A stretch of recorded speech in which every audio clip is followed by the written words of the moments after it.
Hello everyone and welcome to this edition of Inside the Naval Postgraduate School. From our campus in Monterey, California, I'm your host Alan Richmond right here on the Pentagon Channel. Welcome to the show.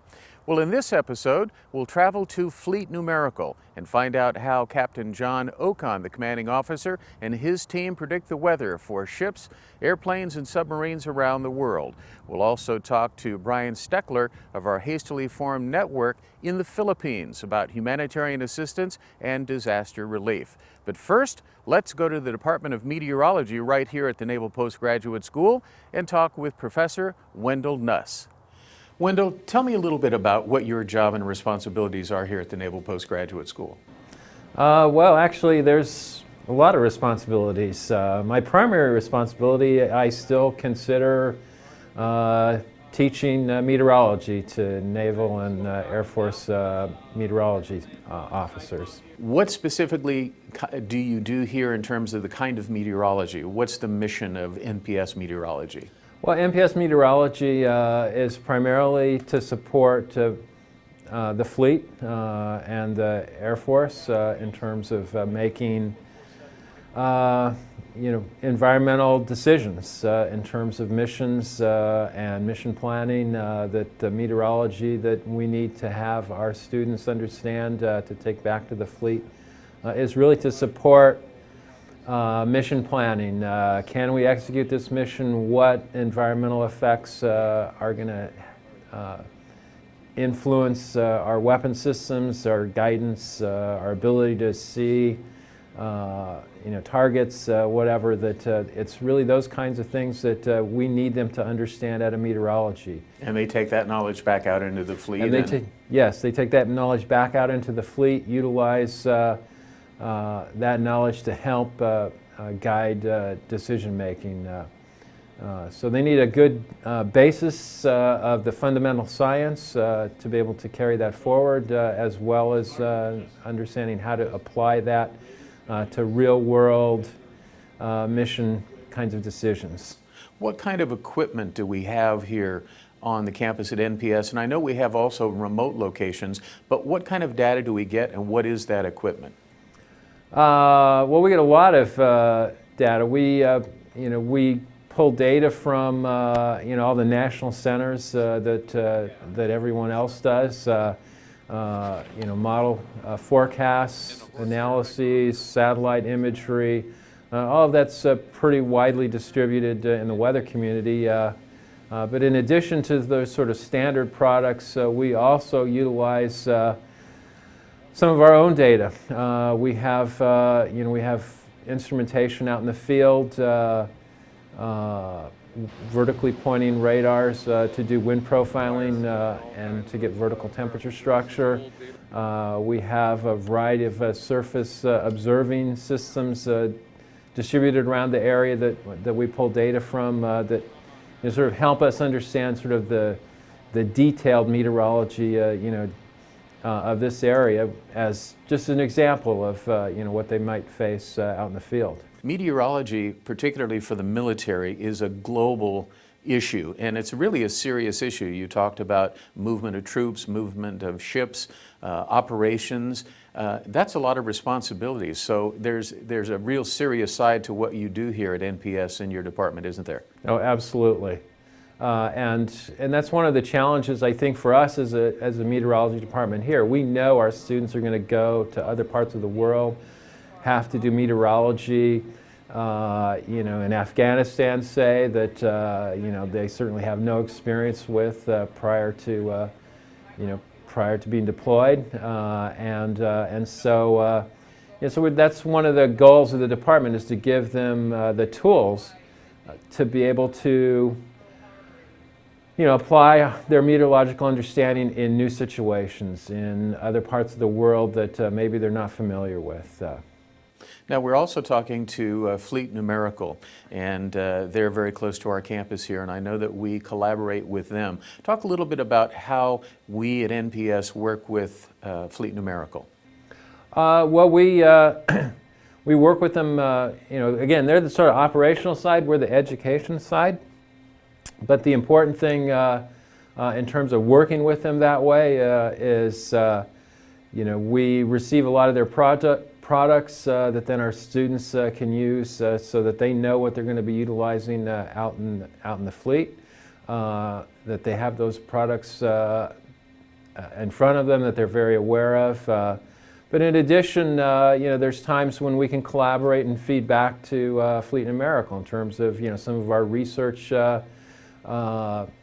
can feed back into their operations. Not real direct, not real immediately. Sometimes it takes, years to sort of bring that into fruition. Talk a little bit about the caliber of the students that are in the meteorology department. Who are they generally? Is there kind of a profile of the type of individual that comes through here, or do they come from all over? It's a pretty diverse group. We get students that maybe have an undergraduate degree in oceanography. Again, our Navy students, we share with oceanography. They do both meteorology and oceanography. So they might have an undergraduate degree in oceanography, say from the Naval Academy. So they're very aware of, of military applications and needs. But they may also have undergraduate degrees from another university in something that's not even a science. We've had English literature majors that then became METOC officers and have come into this program. So they're working from a harder place. They have to get up to speed on the science and the math that's very dominant in our field. So they have to, may work a little harder. Someone that comes in with a meteorology degree, steps right in and jumps into, the higher level classes and starts working on, significant problems right away. So it is pretty diverse. They're all high quality, very well educated and very motivated. That for the most part, in my 26 years here now, it's always been a joy that I could give out an assignment and they'll jump on it and work really hard to try and understand it. And 26 years is a long run. What's as we end the interview here, what's the best part of your job as you look back on those 26 years? What do you enjoy the most about meteorology and being here at NPS? The thing I enjoy the most is actually interacting with the students. It's being in the classroom. You're trying to teach them about, my expertise is in coastal meteorology, and you're trying to teach them about something. And you see that light go on and they realize, oh, this is something I can use out in the fleet. And then to hear years later, they may get in contact with me, that class you had where you talked about, stratus surges along the West Coast. It became very real as I was trying to forecast for flight ops, carrier flight ops off of San Diego, and this was something that was going on, and we could really apply that. So that's a joy to see that knowledge that you see them gain in the classroom, to see it go out there in the fleet and be used in a way that that really helps them do their job. Well, special thanks to Professor Nuss for inviting us over to the Department of Meteorology.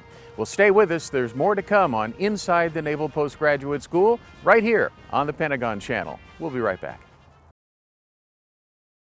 Welcome back to the show. Well, I'm sure we'll all agree that the weather is important in our everyday lives, but when it comes to moving personnel, ships, and aircraft around the world, who is the best at forecasting the weather for those types of movements? Fleet Numerical and Meteorology Center, located in Monterey, California, very close to the Naval Postgraduate School. Recently, we had the pleasure and the opportunity to pay a visit with the commanding officer and his team, Captain John Ocon. Captain John Ocon, a native of Syracuse, New York, graduated from State University of New York's Maritime College with a Bachelor of Science in Meteorology and Oceanography, a U.S. Coast Guard Merchant Marine third mate license, and was commissioned as an ensign in May of 1991. He attended Naval Postgraduate School in Monterey from December 2000 to March 2003, where he earned a Master of Science in Meteorology and Physical Oceanography. He assumed command of the Fleet Numerical Meteorology and Oceanographic Center on August 23rd of 2013. Captain, first of all, thanks for taking the opportunity and then giving us the time to come over to visit you here at Fleet Numerical, and it's always a pleasure. We enjoy the work you do, and it's critical. So let's start there with the mission of Fleet Numerical. The mission of Fleet Numerical is to run the Department of Defense's global and regional numerical weather predictions, both atmospheric and oceanographic. We do that 24/7, 365 with a group of dedicated professionals of civilians, contractors, and military, both officer and enlisted. Total about 150 folks, 24/7 operation, running supercomputers, interaction with the fleet day to day, to make sure with the bottom line for the fleet is to keep them safe and to enhance decision superiority. When we were talking off camera, we talked about mission statements, and you were saying how you like everybody to be on the same page, as of course all organizations like to. And if you had 15 seconds with the CNO, how would you describe Fleet Numerical? I'd tell the CNO that an aircraft doesn't fly, a ship or submarine doesn't get underway or operate without touching Fleet Numerical's data, and that's whether that's observations, satellite, or the forecast that gets them to sea and makes them operate and allows them to operate safely. Those environmental prediction models that our sailors and our officers use to make those forecasts all start with Fleet Numerical. And what are some of the challenges that you're faced with? Because technology is ever changing and gets better all the time, but I'm sure you have some pretty big obstacles with that job. We do, and the biggest one really is in the cyber environment. We are the only center in the U.S. that models the atmosphere and the ocean to DoD information assurance standards. That should not get lost on folks. That is a big chore here to keep not only the data of high quality and responsive to the warfighter, but in an area where when we're in a denied environment, an adversary is trying to maybe potentially deny our services or attack us, that we can still get that data to the warfighter on time. Well, obviously the responsibility is gigantic, and that must take a pretty intense team, and I know that you're real proud of your team. Tell us about some of them. The team is absolutely amazing. Their dedication to our country, to our Navy, to Fleet Numerical, and to the Team Monterey concept is absolutely eye-watering. You can walk up and down any hallway here at Fleet Numerical, and you've got folks that are 25, 30, 35, 40 plus years of service. Hopefully you're going to get a chance to meet a few of those while you have your stay with us, but it's absolutely eye-watering, the dedication that they have for our Navy and for the mission that they've taken on. Now, we had talked earlier with Wendell Nuss, who's been the chair of our Department of Meteorology over at NPS for the past 26 years, and I think you have an old relationship with Professor Nuss. Yeah, Dr. Nuss was my thesis advisor when I was a student at NPS from 2000 2003. His hands are all over my career. We started with a couple classes. He really got me interested in coastal meteorology, and I brought him an idea about forecast problem that we have on the East Coast with the North Wall, and we got our hands down and dirty, and actually Fleet Numerical back then was doing a lot of the heavy lifting in the post-analysis for some of those model runs. Now, being an NPS alum, what was one of the takeaways as you look back on your career and your time spent at NPS? What was one of the biggest things for you? I think the education was really important, but I think what NPS gives me, and it gives a lot of the officers that attend over there, is that ability to critically think. It's the ability to take complex problems that appear not to be solvable and break them down into smaller pieces and to be able to attack them and solve problems. Really, it's that critical analysis, that critical thinking. And it's something that I've used throughout my career again, like Dr. Nuss would probably tell you, it's the knowledge that he imparts is one thing, but that's fleeting. The critical thinking and the critical analysis, something that I use day in and day out. Well, I know you're really proud of your team, and certainly you're to be congratulated on the great job you do for our country and for all the military services. What's the best thing you like about your job? The people. The people. It's the one thing that gets me up every day. To see them smiling and to do the things that they do, and to be on the team with them, it's absolutely a blessing, and it gets me up every day, and I absolutely love coming to work for them. The mission's great, but it's all about the people. We had the opportunity to meet some of the members of Captain Ocon's team. Here's the Deputy Operations Officer. Tell us a little bit about what that entails. What are your job duties? My major job duty is to make sure that the operation happens on time and we complete all of the tasking that we have to do. Every day we have two major sets in the run, so one starting at the 0Z time and then one starting at the 12Z time. And in that we run global models, we run regional models, we run satellite processing, observational processing, and then a lot of post-processing to take the models that we run and turn it into other products. And that's my job, is to make sure all of those steps happen and that we incorporate the latest in science, the latest in observations into that production so that we can meet the needs of the fleet. And so from a technology standpoint, I imagine there must be a supercomputer in there somewhere. One of the things that we offer that no other place has is we have supercomputing at all three classification levels. We have unclass, GENSER, and then in the TS level.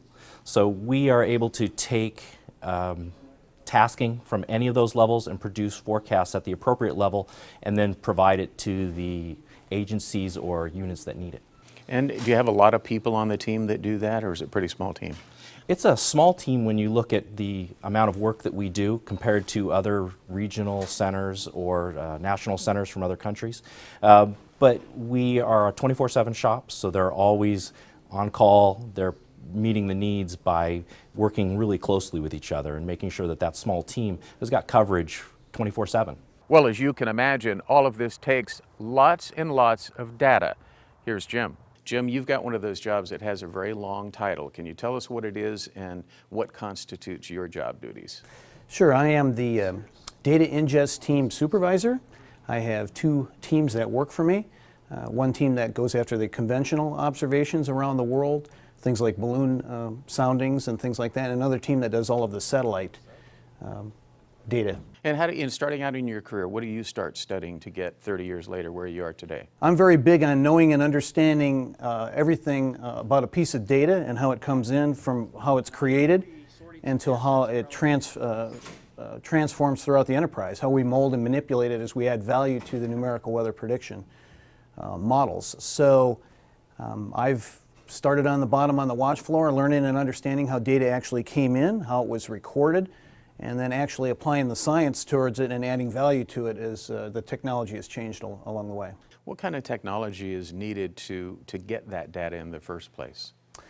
Well, that's a great question. Today in the satellite world, the sensors and the technology have evolved like you wouldn't believe. 10 years ago, you used to get 5 channels of data, Vis IR and water vapor. Now you're getting like 1,500 channels of data as it's recorded throughout the spectrum of the atmosphere. So aligning that particular science and that data with the technology as the models and the physics changes is a challenge. The other challenge technologically is I do a lot of interagency. I work with a lot of the other agencies with data. So fiber and bandwidth, how we transfer data back and forth in a timely fashion. Information assurance now has become a great big piece of that puzzle. So me as a data guy, when they implement a information assurance protocol which slows down the data throughput, I need to know and understand that because that'll affect the skill of the model.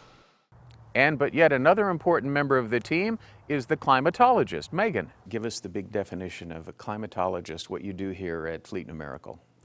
One of the biggest things that we do here at Fleet Numerical as a climatologist is provide tailor-made statistical analyses of the environment for the fleet that they can use to assist with operational planning. And so when you come in to go to work, run us through kind of your day. What are the things that you focus on? The biggest thing that people ask about is mostly how the winds and waves will be affecting their operations around the world. And one of the main things that we do are provide analyses of the winds and waves around the world in the places that they'll be conducting their operations in. And we can tailor it to different atmospheric oscillations like the El Nino oscillation. So we'll be able to tell the customer, 6 to 8 months in advance what type of winds and waves typically occur in the areas that they'll be in. And we can also tailor it to a conditional climatology so that if we know that there will be an El Nino 6 to 8 months in the area that they'll be operating in, then we can also tell them a step further that, if we know the winds and waves are higher in this region during an El Nino, we'll be able to tell them that. Well, special thanks to Captain Ocon and his wonderful team for doing very important work at Fleet Numerical and Meteorology Center in Monterey. Well, stay with us. There's more to come on Inside NPS. After the break, we'll travel to the Philippines. Well, here at the Naval Postgraduate School, humanitarian assistance and disaster relief is really important. The Naval Postgraduate School's Hastily Formed Networks, or HFN, research group recently was deployed to the central Philippines to support disaster recovery efforts in the wake of Typhoon Haiyan. HFN Research Group Director and NPS Department of Information Science lecturer Brian Steckler deployed to the region in advance of his student team to conduct early communication assignments. We found him on location in the Philippines.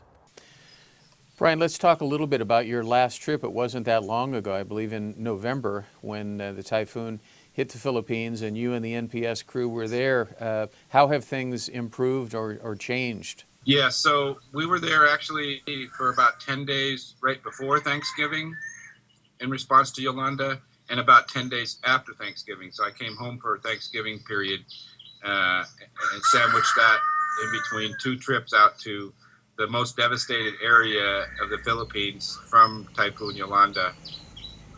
I had 5 students with me the first trip and 1 student with me the second trip.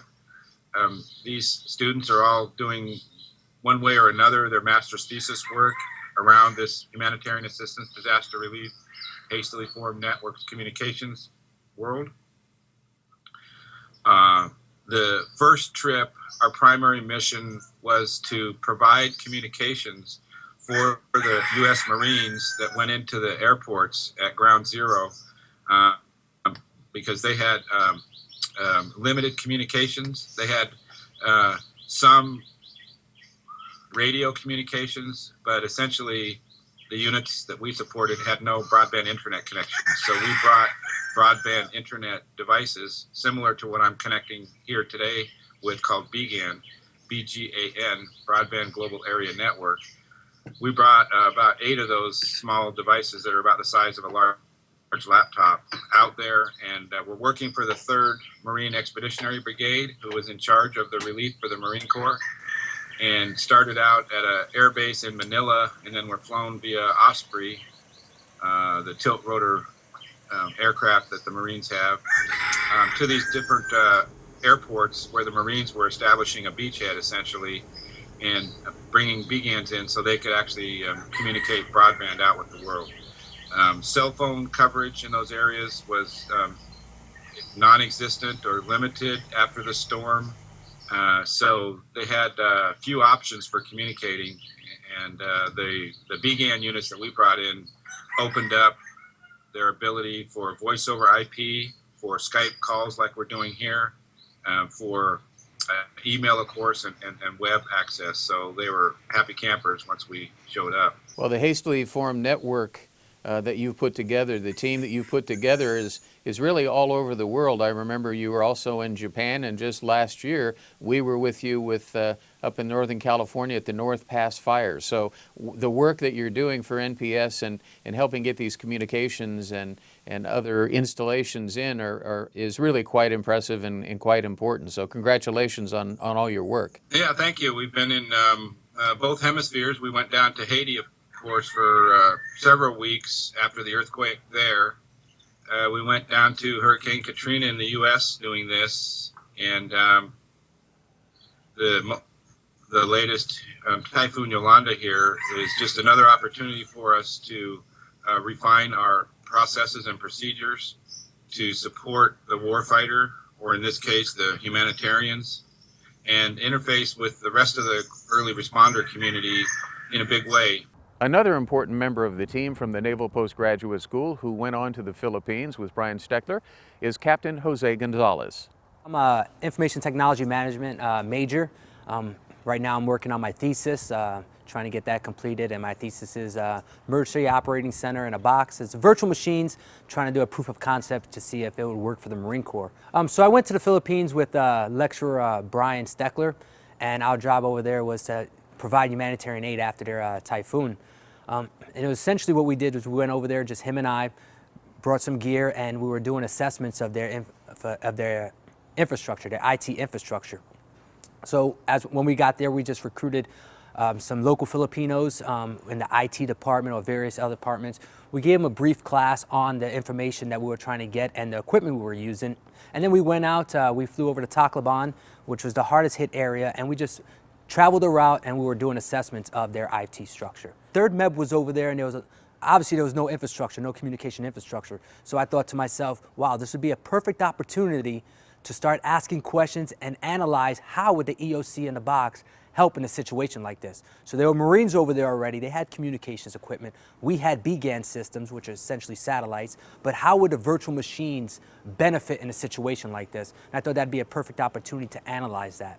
Well, thanks to Brian Steckler and Captain Gonzalez for the fine work they do for humanitarian assistance and disaster relief as part of the HFN network here at the Naval Postgraduate School. And of course, there's much more to the story. If you'd like to find out how we improve humanitarian assistance and disaster relief operations, check out our latest edition of In Review magazine, where we examine student-driven efforts underway across the campus designed to help DoD perform this critical mission set more effectively. Get the full story at www.nps.edu or request a copy of the latest issue at pao@nps.edu.